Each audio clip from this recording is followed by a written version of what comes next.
In Brazil, the start of the 2014 World Cup was cause for celebration. But amidst the partying was also protest, with many Brazilians speaking out against the $11 billion their country has spent on the Games. $11 billion, they say, that could have been spent building desperately needed schools and hospitals instead of football stadiums. But the protests in Brazil haven't all been violent, and one of the peaceful weapons in use is public art. Anthropologist Thaddeus Blanchett explains. These are weapons that people who have no formal political power can employ, and they've been things like samba, music, humor, and graffiti fits right in there. Graffiti is used as a powerful tool for political protest in urban areas around the world. But in Rio de Janeiro, it's much more than that. Here, street art is woven into the fabric of the urban landscape. It is bold in scale, often stretching entire city blocks, and every inch is legal, thanks to a federal law decriminalizing street art in 2009, which has been great for graffiti artists like Bruno Bogosian. They don't call the cops to arrest you because you're doing graffiti. They they're probably gonna offer you water or coffee, ask if you need some paint to finish your wall, it's incredible. We're lucky.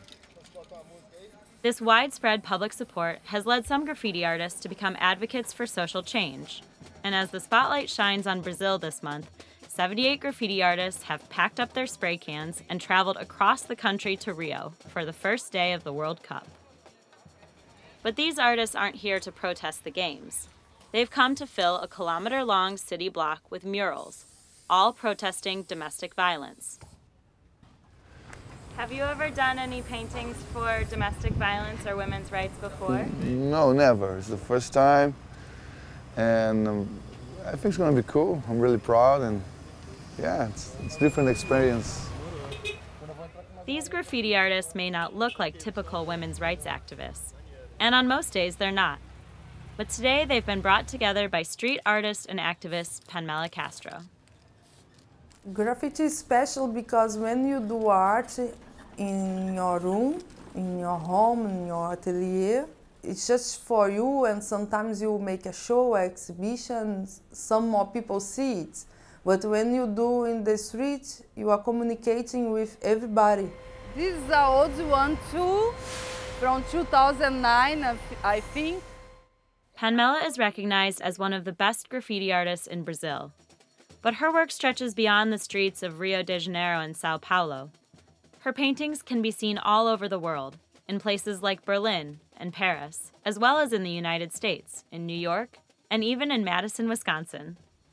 For Panmela, using graffiti to promote women's rights is personal. That's because her first husband, whom she married at the age of 21, began abusing her shortly after they moved in together. When I moved, everything changed because he felt that he has the power, and he started being aggressive.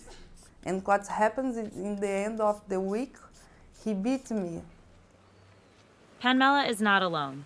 1 out of every 3 women internationally will experience some form of gender-based violence in her lifetime. And in Brazil, the numbers are staggering. A cada 5 minutos, a woman is beaten every 5 minutes, and once every 2 hours, she's killed for being a woman. We have been painting here since 9 o'clock this morning, and in that time, 4 women have died in Brazil. Panmela survived the beating by her ex-husband, but the injustice she suffered didn't end there. We went to the police station, but at that time, we don't have a law against domestic violence, and nothing happened. He never went to the courts. Nothing happened. Panmela's former husband was never prosecuted because up until a few years ago, there was no comprehensive law regarding domestic violence on the books in Brazil. And for researchers studying gender-based violence, like Marcos Nascimento, the lack of legislation reflected a broader cultural problem. The society didn't consider violence against women as a serious issue. It's a private one, and most of the perpetrators of violence were not judged, were not condemned. In 2006, Brazil's first law on domestic violence, called the Maria da Penha Law, was passed, protecting women from the types of injustices suffered by Panmela. Que a Lei Maria da Penha, doutora, no meu entendimento, me corrija. I saw that it was a really important law, and this is why I decided to, as a citizen, contribute with my country in promoting the law and helping other women. And the tool that I had to do it was graffiti. Panmela has dedicated her life to raising awareness about the law. Founding an organization in 2008 called Red Anami, Panmela and her all-female team host graffiti workshops in schools throughout Rio de Janeiro. Their aim is to prevent domestic violence by working with high schoolers, the girls and the boys. Domestic violence is not an issue for women, it's not an issue for men, it's not an issue for health sector or justice sector, but it's an issue for all of us. So we have to do this together if you want to figure out a future with no violence. When I was a victim as domestic violence, I didn't see myself as a victim. For me, that things was common in the life of women. We have to accept.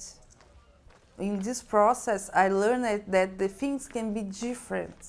The woman can be free, can think in other ways that people, the society say that we have to be. The event was a victory for Panmela and for women's rights.